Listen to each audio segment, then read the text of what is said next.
어느 날 한 젊은이가 철학자에게 물었다. 선생님, 완벽한 사람이란 어떤 사람입니까? 철학자는 잠시 생각하다가 이렇게 답했다. 완벽한 사람은 이 세상에 없네. 단, 자신의 결점을 제대로 알고 그 결점에 맞서 싸우는 사람이 완벽에 가까워질 수 있지. 이 대답은 우리에게 중요한 깨달음을 준다. 결점은 누구에게나 존재하며 완벽함이란 결점이 없는 상태가 아니라 결점을 인식하고 다루는 능력에서 비롯된다. 우리는 흔히 결점을 약점으로만 생각한다. 고쳐야만 하는 것, 혹은 부끄러운 부분으로 여기는 경우가 많다. 하지만 조금 더 넓은 시각에서 보면 결점은 인간으로서 살아가는 본질적인 특성이다. 아무리 뛰어난 능력을 지닌 사람도 결점에서 자유로울 수 없다. 왜냐하면 인간은 본디 완벽할 수 없는 존재로 태어나기 때문이다. 예를 들어 르네상스 시대의 천재 레오나르도 다빈치를 떠올려보자. 그는 화가이자 발명가, 과학자로서 뛰어난 업적을 남겼지만 한 가지 약점이 있었다. 일을 끝내지 못하는 습관이었다. 다빈치는 자신이 시작한 많은 프로젝트를 완성하지 못한 채 남겨두곤 했다. 이를 두고 일부 사람들은 그의 게으름이나 우유부단함이라고 비난하기도 했다. 하지만 이러한 결점에도 불구하고 그는 역사상 가장 위대한 천재로 기억된다. 결점이 있다고 해서 실패한 인생이 되는 것은 아니다. 오히려 결점은 우리가 인간임을 증명하는 흔적이다. 결점이 없다면 우리는 더 이상 인간이 아니라 기계일 것이다. 이 사실을 인정하는 것이 결점에 대한 첫 번째 올바른 이해다. 결점은 단순히 우리를 괴롭히는 요소가 아니다. 때로는 그것이야말로 성장의 가장 강력한 원동력이 된다. 아리스토텔레스는 결핍이 바로 욕망을 낳는다고 말했다. 이는 우리가 부족함을 느낄 때 비로소 그것을 채우기 위해 노력한다는 뜻이다. 대표적인 예로 미국의 제16대 대통령 아브라함 링컨을 들 수 있다. 링컨은 가난한 농가에서 태어나 어린 시절 제대로 된 교육조차 받지 못했다. 하지만 그는 자신의 학업 부족이라는 결점을 극복하기 위해 스스로 책을 읽고 공부하며 학문을 쌓았다. 그의 배움에 대한 열망은 결점에서 시작되었고 그 결과 그는 미국 역사상 가장 존경받는 리더 중 한 사람이 될 수 있었다. 결점은 우리의 부족함을 자각하게 만들고 이를 극복하기 위한 동기를 제공한다. 이러한 과정을 통해 우리는 더 나은 사람이 될 수 있다. 결국 결점은 단순히 고통의 원천이 아니라 발전의 기회로 작용한다. 또 한 가지 흥미로운 점은 결점이 우리의 개성을 형성하는 데 중요한 역할을 한다는 것이다. 때로는 우리가 가진 약점이나 부족한 점이 독특한 매력으로 작용하기도 한다. 예술계에서는 이러한 결점과 개성의 연결을 자주 볼 수 있다. 유명 화가 빈센트 반 고흐는 극도로 예민한 성격과 정신적인 고통 속에서 살았다. 그의 결점은 그를 평범한 삶에서 멀어지게 했지만 반대로 그의 그림에는 이러한 고통이 고스란히 담겼다. 그의 강렬한 색채와 독창적인 화풍은 그의 결점을 예술적 천재성으로 바꾼 사례라 할 수 있다. 우리의 결점은 남들과 다른 특별한 점이 될 수도 있다. 물론 이를 긍정적으로 받아들이기 위해서는 결점이 반드시 파괴적이지 않도록 관리하는 노력이 필요하다. 하지만 결점을 무조건 부정적으로 바라보는 것은 우리 자신을 지나치게 제한하는 태도일 수 있다. 결점은 부끄러운 것이 아니라 있는 그대로 인정해야 할 우리의 일부다. 결점을 올바르게 이해한다는 것은 그것을 고치기 이전에 먼저 그것을 직시하는 것이다. 완벽함이란 결점이 없는 상태가 아니라 결점 속에서도 빛나는 태도와 행동에 달려 있다. 거울을 보는 일이 쉽지 않은 날이 있다. 거울 속의 자신은 때로 기대와는 다른 모습을 비추곤 한다. 외모만이 아니다. 우리의 성격, 습관, 행동까지도 어쩔 때는 직면하기 어려운 거울에 비춰질 때가 있다. 자신의 결점을 제대로 아는 일은 이처럼 불편하고 때론 고통스럽다. 하지만 결점을 고치는 첫걸음은 언제나 그것을 명확히 알아차리는 데서 시작된다. 우리는 종종 자신의 결점을 알지 못하거나 인정하지 않는다. 이는 단순히 무지해서가 아니라 심리적인 방어기제가 작용하기 때문이다. 인간은 자기 자신을 긍정적으로 바라보려는 경향이 강하다. 이를 심리학에서는 자기고양 편향이라고 부른다. 이 편향은 자신이 가진 약점이나 실수를 최소화하려는 마음에서 비롯된다. 예를 들어, 어떤 사람이 지각을 자주 한다면 그는 자신의 시간 관리 부족이라는 결점을 인식하기보다는 요즘 너무 바빴다거나 교통 상황이 나빴다는 식으로 외부 요인에 책임을 돌릴 수 있다. 이렇게 결점을 외면하는 태도는 순간적으로는 마음의 평화를 줄 수 있지만 장기적으로는 문제를 더 키우게 된다. 또 다른 심리적 요인으로는 자기 합리화가 있다. 사람들은 종종 자신의 결점을 정당화하려는 경향을 보인다. 이를테면 지나치게 독선적인 태도를 가진 사람은 내가 그냥 확신이 강할 뿐이야 라며 자신의 행동을 긍정적인 특성으로 치부할 수 있다. 이런 자기 합리화는 결점 개선의 문을 아예 닫아버리기 때문에 경계해야 한다. 그렇다면 자신의 결점을 어떻게 파악할 수 있을까? 결점을 발견하는 데 필요한 것은 자기 자신에 대한 정직한 태도와 구체적인 방법론이다. 몇 가지 효과적인 방법을 살펴보자. 타인의 피드백을 수용하기. 우리는 스스로를 객관적으로 바라보는 일이 어려울 때가 많다. 이럴 때 타인의 피드백은 큰 도움이 된다. 가까운 가족, 친구, 동료에게 진심 어린 조언을 부탁하는 것이 한 방법이다. 물론 피드백을 받는 과정에서 방어적인 태도를 보이기 쉽다. 하지만 자신의 성장을 위해선 피드백을 열린 마음으로 수용하려는 자세가 중요하다. 예를 들어, 당신의 동료가 너는 팀플레이에서 가끔 자기 주장이 너무 강해라고 말한다면 그것을 비난으로 받아들이기보다는 내가 협업에서 어떤 태도를 보이는지 생각해 봐야겠군이라는 마음가짐을 가져야 한다. 일기 쓰기와 자기 분석. 일상 속에서 자신의 행동과 감정을 기록하는 습관은 결점을 발견하는데 매우 유용하다. 일기를 쓰며 자신의 하루를 돌아보고 어떤 상황에서 어려움을 느꼈는지, 어떤 감정이 반복되는지 살펴보자. 예를 들어, 매일 업무가 끝날 때마다 오늘 내가 가장 힘들었던 점은 무엇인가? 라는 질문을 던져보는 것이다. 만약 시간이 부족했다는 답이 반복된다면 이는 시간 관리가 부족하다는 결점의 신호일 수 있다. 명상과 내면의 대화.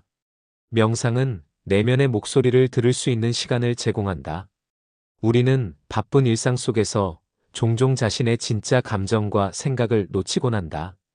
명상을 통해 마음을 차분히 가라앉히고 자신에게 이렇게 질문해보자. 내가 자주 반복하는 실수는 무엇인가? 나는 어떤 상황에서 불편함을 느끼는가? 명상의 힘은 단순히 결점을 발견하는 데 그치지 않고 그것을 수용하고 변화를 준비할 내적 여유를 만들어준다. 패턴을 분석하기. 우리가 가진 결점은 종종 행동의 패턴으로 드러난다. 예를 들어, 어떤 사람은 스트레스를 받을 때마다 폭식을 한다면 이는 스트레스를 제대로 관리하지 못한다는 결점을 보여준다. 반복되는 패턴에 주목하면 자신의 결점을 더 명확히 이해할 수 있다. 많은 사람들이 결점을 발견하는 일을 두려워한다. 이는 자신의 약점을 드러내는 것처럼 느껴지기 때문이다. 하지만 결점을 인식한다는 것은 스스로를 더 깊이 이해하는 과정이다.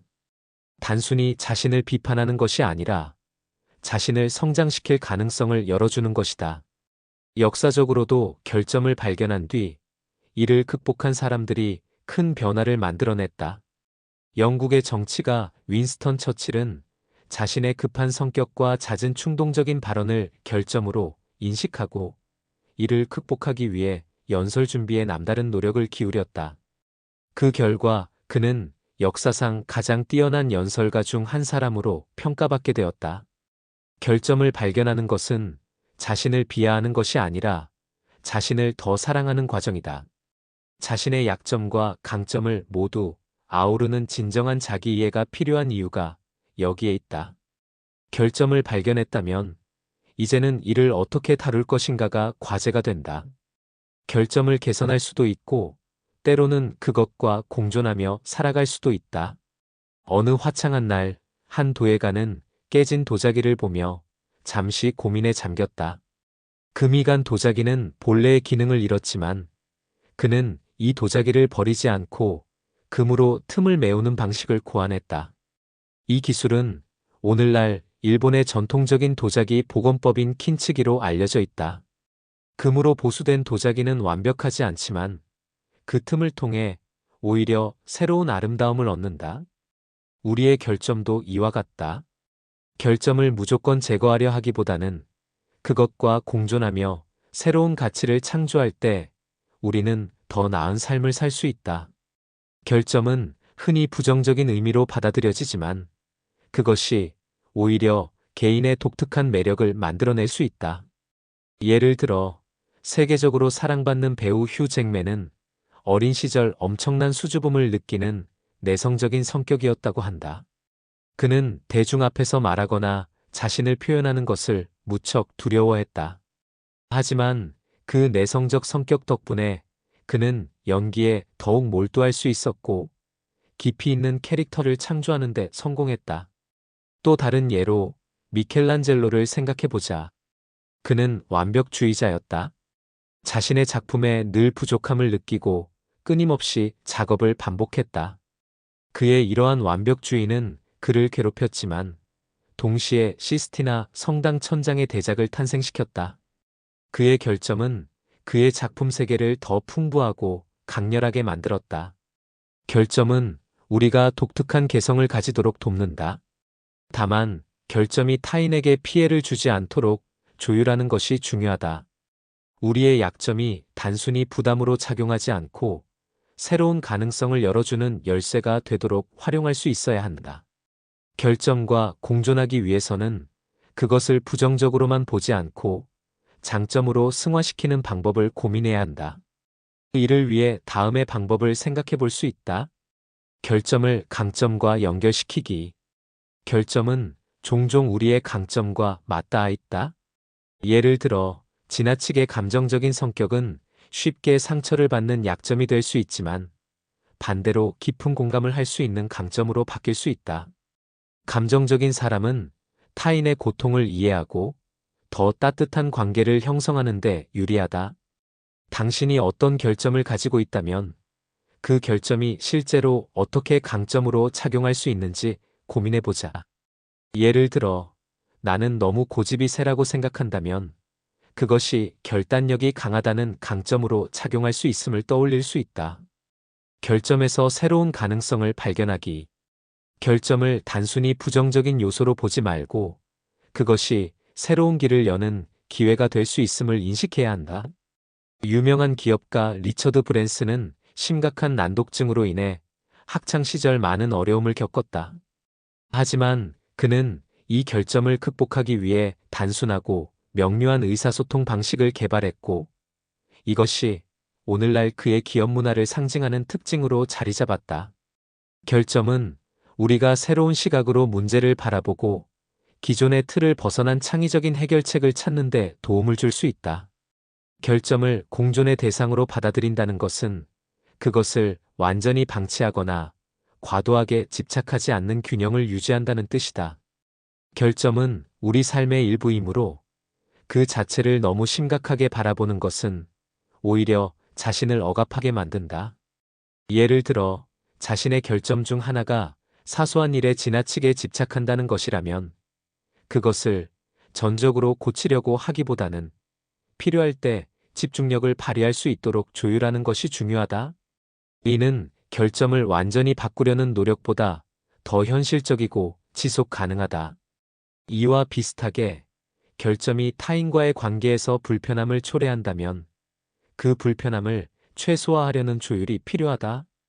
지나치게 솔직한 사람이라면 자신의 솔직함이 다른 사람에게 상처를 줄 수 있음을 인지하고 표현 방식을 조금 더 부드럽게 만드는 연습을 할 수 있다.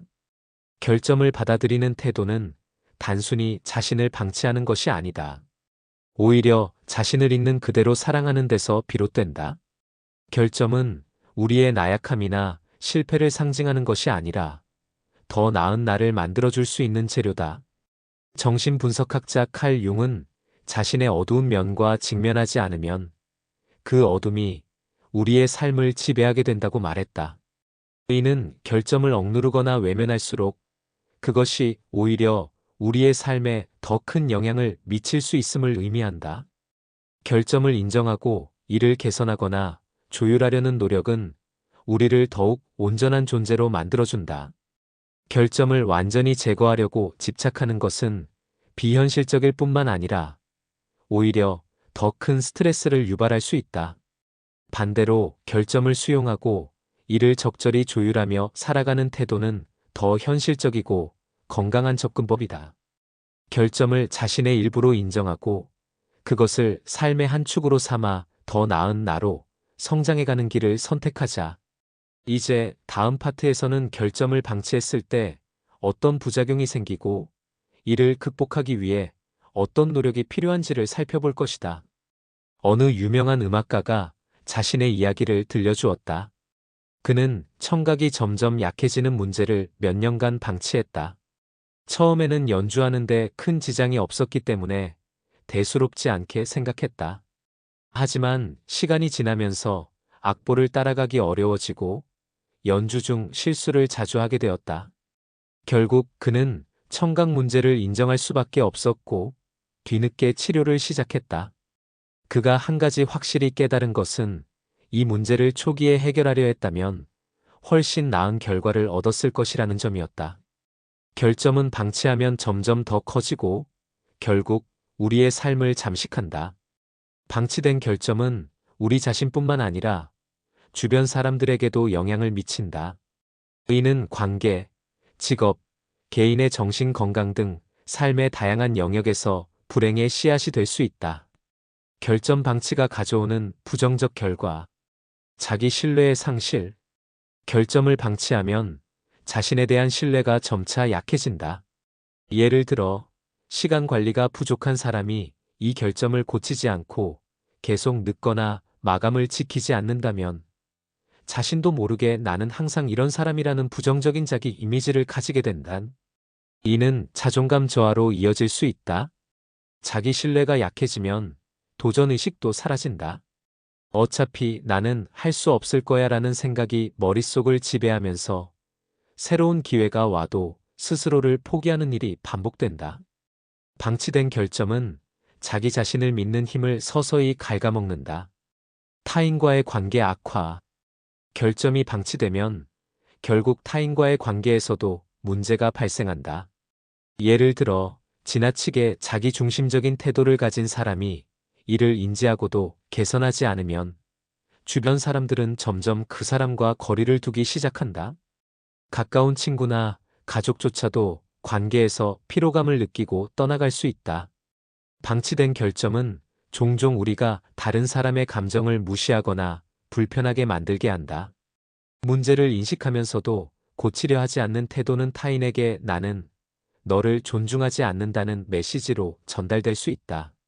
관계의 신뢰와 유대감은 이렇게 깨지기 쉽다. 기회 상실. 결점을 방치하면 우리에게 주어지는 기회들도 점점 줄어든다. 예를 들어 중요한 발표에서 항상 긴장하여 실수하는 사람이 이를 고치려는 노력을 하지 않는다면 그는 점차 중요한 자리에서 배제될 수 있다. 결점은 방치될수록 우리의 능력을 제대로 발휘하지 못하게 하고 결국에는 우리가 갈 수 있는 길을 좁혀버린다. 스트레스와 불안의 증가. 방치된 결점은 시간이 지날수록 스트레스와 불안을 더한다. 어떤 결점이든 그대로 두면 그것이 우리 삶의 다른 부분에도 영향을 미친다. 예를 들어 정리정돈을 잘 못하는 사람이 이를 방치하면 결국 집이나 작업 공간이 혼란스러워지고 이는 생산성과 심리적 안정감 모두를 해치는 악순환을 불러온다. 사람들은 왜 결점을 방치할까? 가장 큰 이유는 두려움과 불편함 때문이다. 두려움. 결점을 고치려는 과정은 종종 새로운 시도와 변화를 요구한다. 사람들은 이 변화가 익숙한 현재 상태를 깨뜨릴까 두려워한다. 예를 들어, 자신의 대인관계 기술이 부족하다는 사실을 아는 사람이 이를 개선하려면 새로운 사람들과 교류해야 하는데 이는 큰 부담으로 느껴질 수 있다. 불편함 회피. 자신의 결점을 직면하는 것은 불편한 과정이다. 우리는 자신의 약점을 바라보는 일을 꺼리고 나중에 고치면 되겠지라는 핑계를 대며 문제를 미룬다. 하지만 이런 태도는 결점이 더 깊이 자리 잡게 만들 뿐이다. 자기합리화. 일부 사람들은 결점을 스스로 정당화하면서 개선의 필요성을 느끼지 않는다. 나는 그냥 원래 이런 사람이야 라며 결점을 자신의 정체성으로 삼는 경우도 있다. 하지만 이는 자기 성장의 문을 닫아버리는 가장 위험한 태도다. 결점을 방치하지 않으려면 우선 용기를 가지고 결점을 인정하는 것이 중요하다. 우리는 모두 결점을 가지고 있으며 이를 인정하는 것은 결코 부끄러운 일이 아니다. 작은 변화부터 시작하기. 결점을 고치려는 과정에서 처음부터 완벽을 기대하면 실패하기 쉽다. 대신 작은 목표를 설정하고 한 단계씩 나아가 보자. 예를 들어, 시간 관리가 부족한 사람이라면 매일 한 가지 할 일을 미리 계획하고 실행하는 작은 습관부터 시작할 수 있다. 도움 요청하기. 때로는 결점을 개선하는데 타인의 도움이 필요하다. 가까운 사람에게 자신의 결점을 공유하고 그것을 극복하기 위한 조언이나 지원을 요청하는 것은 매우 효과적이다. 결점을 개선하려는 과정 자체를 긍정적으로 보기. 결점을 고치기 위한 노력은 단순히 약점을 없애는 것이 아니다. 이는 우리 자신을 더 나은 방향으로 변화시키는 중요한 과정이다. 이 과정을 긍정적으로 받아들이고 변화의 여정을 즐길 필요가 있다. 결점은 우리의 삶을 불행하게 만들 수도 더 나은 삶으로 이끌 수도 있다. 그 선택은 온전히 우리의 몫이다. 결점을 방치하면 불행과 고통이 점점 쌓여가는 악순환에 빠질 수 있다. 하지만 결점을 인정하고 개선하려는 노력은 우리의 삶에 새로운 가능성을 열어준다. 다음 파트에서는 결점을 개선하기 위한 구체적인 용기와 실천 방법에 대해 살펴볼 것이다. 결점을 직면하는 용기가 어떻게 우리를 변화로 이끄는지 깊이 탐구해보자. 결점을 고친다는 것은 단순히 부족한 부분을 없애는 것이 아니다. 그것은 더 나은 자신으로 나아가는 길이며 자신을 새롭게 정의하는 과정이다. 하지만 결점 개선은 말처럼 쉽지 않다. 고착된 습관을 바꾸거나 자신을 새롭게 다듬는 일은 많은 용기와 실천을 요구한다. 때로는 두려움과 실패의 연속처럼 느껴지기도 한다. 그럼에도 불구하고 이 과정을 통해 우리는 불완전함 속에서 더 강하고 성숙한 존재로 거듭날 수 있다. 결점 개선의 첫걸음은 두려움과 마주하는 용기를 내는 것이다. 우리는 종종 익숙한 현재 상태를 벗어나는 일을 두려워한다. 결점을 인정하는 순간 불편한 진실과 직면해야 하고 그동안 외면했던 자신의 부족함을 마주해야 한다. 예를 들어 한 연설가가 있었다. 그는 청중 앞에서 자주 긴장하는 결점을 가지고 있었다. 그 결점을 고치고 싶었지만 두려움 때문에 더 큰 무대에 도전하지 못했다. 하지만 그는 작은 지역 모임에서부터 연습을 시작하며 두려움에 맞서기로 결심했다. 처음에는 목소리가 떨리고 실수도 많았지만 점차 자신감을 얻었다. 오늘날 그는 청중 앞에서 열정적으로 연설하며 자신의 메시지를 전달하는 훌륭한 연설가로 자리 잡았다. 결점을 고치는 데 필요한 용기는 이런 것이다. 처음엔 떨리지만 한 걸음씩 내딛는 과정에서 우리는 자신감을 쌓고 두려움을 극복해간다. 용기를 냈다면 이제는 실천의 단계로 나아가야 한다.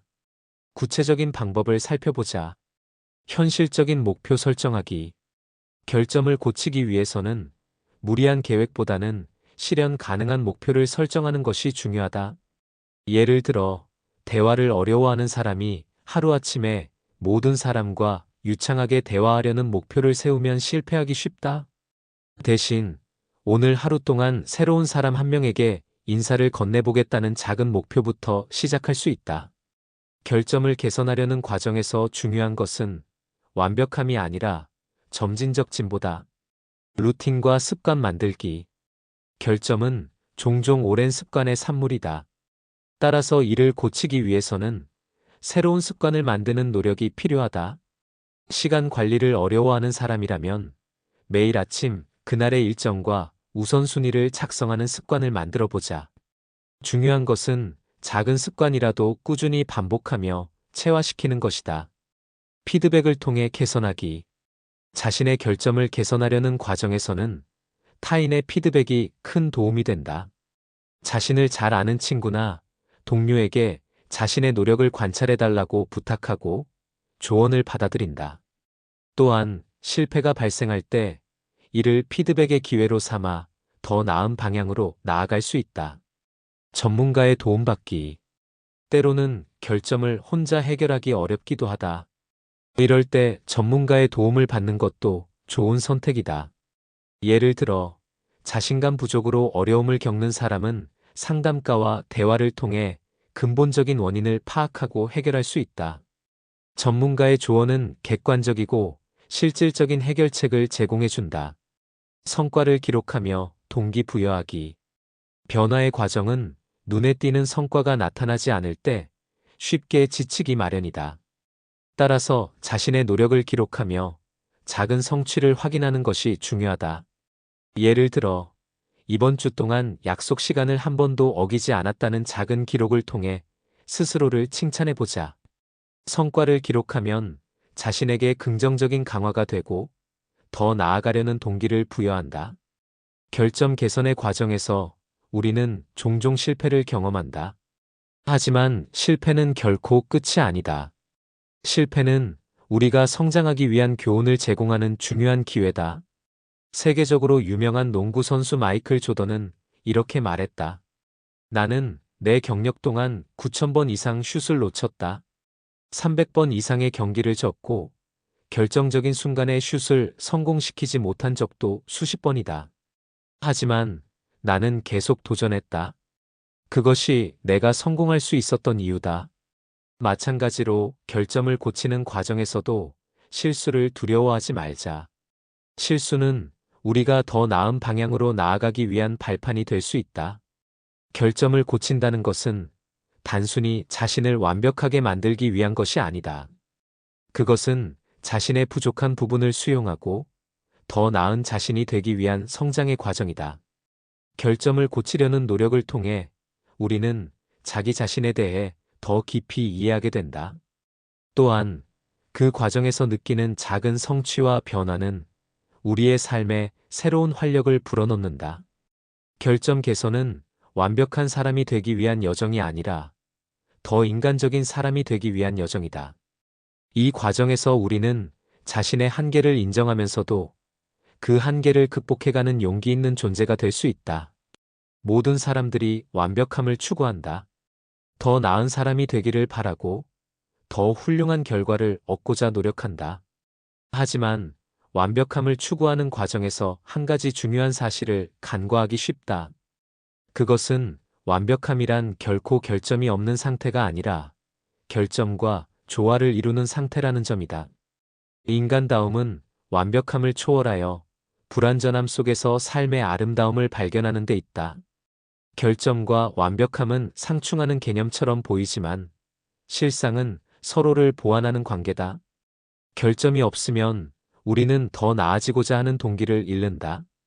반대로 완벽함만을 추구하면 결점이 가져다주는 교훈을 놓치게 된다. 예를 들어 일본의 전통 미학인 와비사비는 결점과 불완전함 속에서 아름다움을 찾는 철학이다. 금이 간 도자기를 금으로 복원하는 킨츠기처럼 와비사비는 결함을 은폐하지 않고 그것을 삶의 일부로 받아들인다. 불완전함 속에서 완벽함을 발견한다는 이 철학은 결점과 완벽함이 공존할 수 있음을 잘 보여준다. 우리 삶에서도 이러한 균형을 찾을 수 있다. 결점을 인정하되 그것이 우리의 성장을 방해하지 않도록 다듬어가며 완벽함을 향한 노력을 멈추지 않는 태도야말로 진정한 균형이다. 결점을 받아들이는 것은 자신을 있는 그대로 사랑하는 과정이다. 우리는 종종 결점을 부끄러워하고 숨기거나 부정하려 한다. 그러나 결점을 받아들이는 데서부터 진정한 치유와 변화가 시작된다. 이를 위한 몇 가지 방법을 살펴보자. 자신을 관대하게 대하라. 우리는 자신에게 가장 가혹한 비평가일 때가 많다. 작은 실수에도 자책하고 결점을 있는 그대로 두는 자신을 비난한다. 하지만 자신에게 관대해지는 법을 배우는 것이 중요하다. 매일 스스로에게 이렇게 말해보자. 나는 불완전하지만 그 속에서도 충분히 가치 있는 사람이다. 자신을 비난하는 대신 결점을 더 잘 이해하고 개선하려는 노력을 칭찬하라. 타인과 비교하지 말라. 결점을 받아들이지 못하는 이유 중 하나는 우리가 타인과 자신을 끊임없이 비교하기 때문이다. 완벽해 보이는 타인의 모습은 우리의 결점을 더 도드라져 보이게 만든다. 하지만 누구나 보이지 않는 결점을 가지고 있으며 다른 사람의 강점만을 기준으로 자신을 평가하는 것은 불공정한 비교다. 비교 대신 자신의 성장 과정에 초점을 맞추자. 어제보다 조금 더 나아진 자신을 발견하는 것이 중요하다. 결점은 인간다움의 증거임을 깨달아라. 결점이 없다는 것은 곧 인간으로서의 특성을 잃는 것과 같다. 결점은 우리를 고유하고 특별하게 만든다. 이는 우리가 인간다움을 잃지 않도록 돕는 소중한 요소다. 결점과 완벽함을 조화롭게 다루기 위해선 실천적 노력이 필요하다. 다음은 그 균형을 찾는 데 도움이 되는 몇 가지 방법이다. 완벽함에 대한 기준을 유연하게 설정하기. 완벽함에 대한 지나친 집착은 스트레스와 좌절을 낳는다. 완벽함의 기준을 고정된 것으로 보지 말고 상황에 따라 유연하게 조정해보자. 예를 들어 업무를 할 때 완벽한 결과보다는 오늘 할 수 있는 최선을 다하겠다는 태도를 가져보자. 결점을 개선하려는 노력을 지속하기. 결점을 인정한다고 해서 그것을 방치하라는 뜻은 아니다. 결점을 개선하려는 노력은 균형 잡힌 삶의 필수 요소다. 단, 결점을 고치는 데 집착하지 않고 개선 과정 자체를 즐기는 태도가 중요하다. 감사하는 마음 갖기. 자신의 결점에도 불구하고 삶에서 얻은 소소한 성취와 기쁨에 감사하는 마음을 가져보자. 감사는 결점과 불완전함에 대한 부정적인 감정을 완화하고 삶의 긍정적인 측면에 집중할 수 있도록 도와준다. 삶의 여백을 받아들이기. 완벽하지 않은 것, 부족한 것을 그대로 두는 용기도 필요하다. 우리는 모든 문제를 한꺼번에 해결할 수 없으며 때로는 결점을 수용하고 시간을 두어 천천히 변화를 기다리는 태도가 필요하다. 결점과 완벽함의 균형은 인간으로서의 진정한 아름다움을 찾는 여정이다. 이 여정은 우리에게 두 가지 메시지를 던진다. 첫째, 결점은 우리가 불완전한 존재임을 인정하게 함으로써 더 나은 사람이 되기 위한 계기를 제공한다. 둘째, 완벽함은 결점을 없애는 데서 오는 것이 아니라 결점을 수용하고 그것과 조화를 이루는 데서 비롯된다. 삶은 마치 흠 있는 도자기와 같다. 그 흠을 금으로 메우든 그대로 두고 감상하든 중요한 것은 도자기가 가진 고유의 아름다움을 발견하는 것이다. 결점과 완벽함을 조화롭게 받아들이는 태도는 단순히 개인적인 성장을 넘어 진정한 행복으로 이끄는 길이다. 불완전함을 있는 그대로 받아들이고 자신의 노력과 변화를 긍정적으로 바라보는 태도를 갖추자. 삶은 완벽할 필요가 없다. 오히려 불완전하기에 더 인간적이고 그 안에서 우리는 끊임없이 성장하며 희망을 발견한다.